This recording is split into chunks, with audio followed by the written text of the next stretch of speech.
My name's David Langley, and I'm here from Nashville, Tennessee, and we're representing the Storytellers Museum out in Bon Aqua, Tennessee.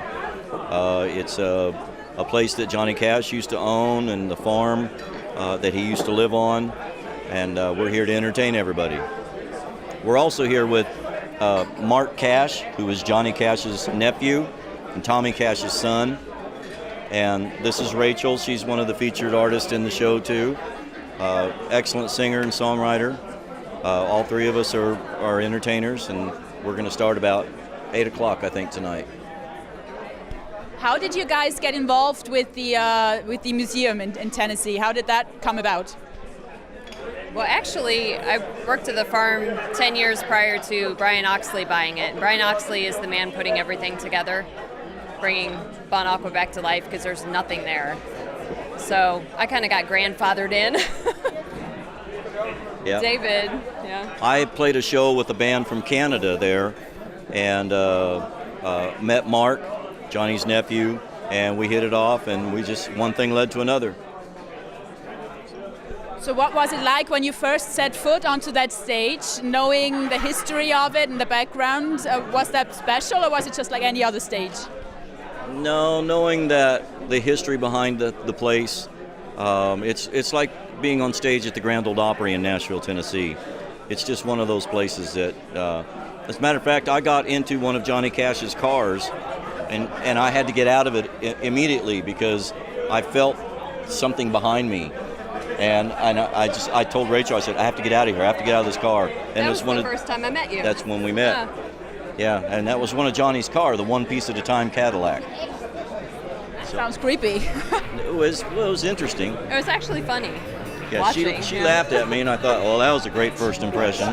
Speak as a lamb, just the kind of fit my dreams and plans. Now the pace where we're living has got my winds in the sail, and it looks like I've got a tiger by the tail. No, you're supposed to stop there. I've got a tiger by the tail, it's plain to see. It won't be much when you get through with me. Hey, I'm a losing weight and a turning mighty pale. It looks like I've got a tiger by the tail. Okay, you're supposed to clap now. No, for me. How did you guys get into country music? Did you grow up with it, and was Johnny Cash always present in your musical biography, or did you just grow into it? What was that like? I grew up with country music, and I have to admit, I didn't listen to a whole lot of Johnny Cash. Brian Oxley found out about Johnny Cash about 3.5, 4 years ago, and he researched the heck out of him, fell in love with the biblical side, and that's why he's bringing him back to life. So I'm finding out for the first time about Johnny Cash, and I think he was an incredible man. I like it. I know why people, more than half the population, is big fans. Well, I actually started out as a rocker, listening to Led Zeppelin and Deep Purple and stuff like that. I got offered a job with a country band. We ended up out on the road, and I really started liking it and really got into it. One of the first country songs I heard was a song by Buck Owens. And many years later, I ended up working with Buck, and I played for Ray Price and Willie Nelson and a whole lot of other artists. I, too, didn't listen to a lot of Johnny Cash up until probably about 10 years ago or so, and I thought, wow, I've been missing a lot. He had some great stuff. He really did. He was very influential. Yeah. Why did you think, did he have such a big influence? What made him so special? Why did he stand out? Because you knew it was him, and his songs were about real life. You know, they were about his experiences, and he held nothing back. Anything he went through, he wrote about. He shared that part of his private life with the world. So I think that's what country music really should be anyway, is stories. Thus, the Storyteller Museum. So.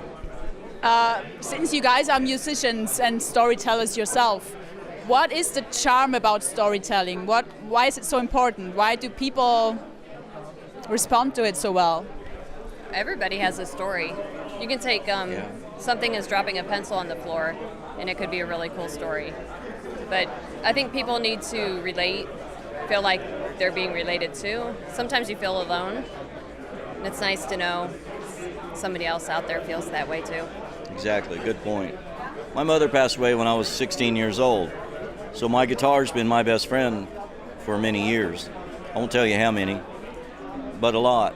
And I think that there's a certain, therapy. It's therapeutic for musicians to be able to write their songs and perform them for people and have them applaud for them, because that lets us know that they like our music.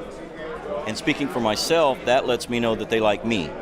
Even though they don't know me, my music is who I am. So it's very personal, but we share it.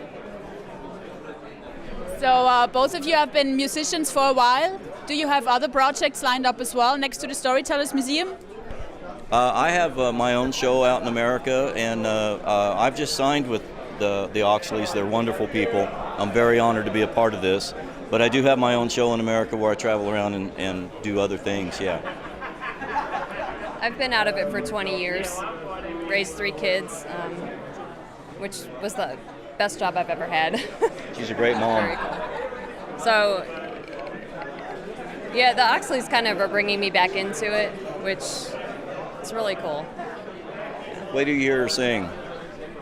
And I'm a singer myself, so usually we have egos, but she sings. That's because I pay you to say that. Well, yeah, you owe me $1. 2 euros. Make it one more. Kick the footlights out. I wanna love like Johnny and June. Rings of fire burning with you. I wanna walk the line till the end of time. I wanna love you that much. Cash it all in, give it all up.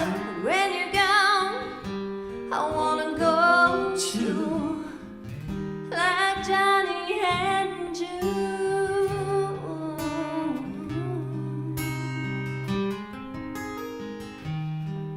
Don't she sing great?